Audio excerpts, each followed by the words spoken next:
விடக்கூடாது.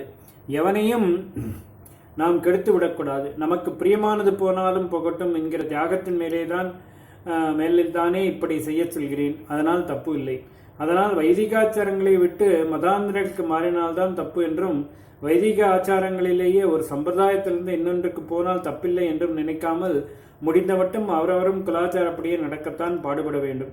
பிறப்பால் ஏற்பட்ட மதத்தை விட்டவன் பதிதனாகிறான் என்பது இவனுக்கு பொருந்துமா?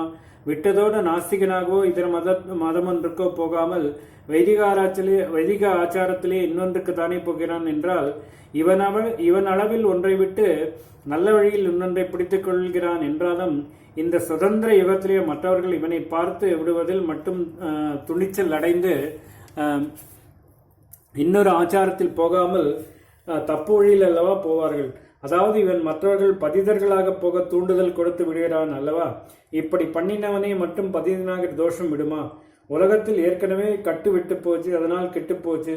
இதற்கு நாமும் உடந்தையாகவோ ஊக்கம் தருபவராக இருந்து விடக்கூடாது என்பதைத்தான் இன்றைக்கு மதாபிமானவர்கள் எல்லாவற்றுக்கும் மேலாக தர்மமாக கடமையாக நினைக்க வேண்டும்.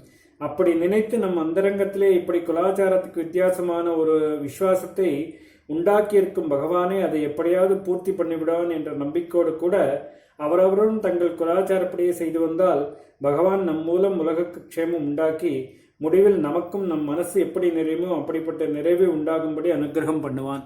ஓம் ஸ்ரீ குருப்யோ நமஹ. மகாபரிவாச்சரணம் மகாபரிவாச்சரணம் மகாபரிவாச்சரணம்.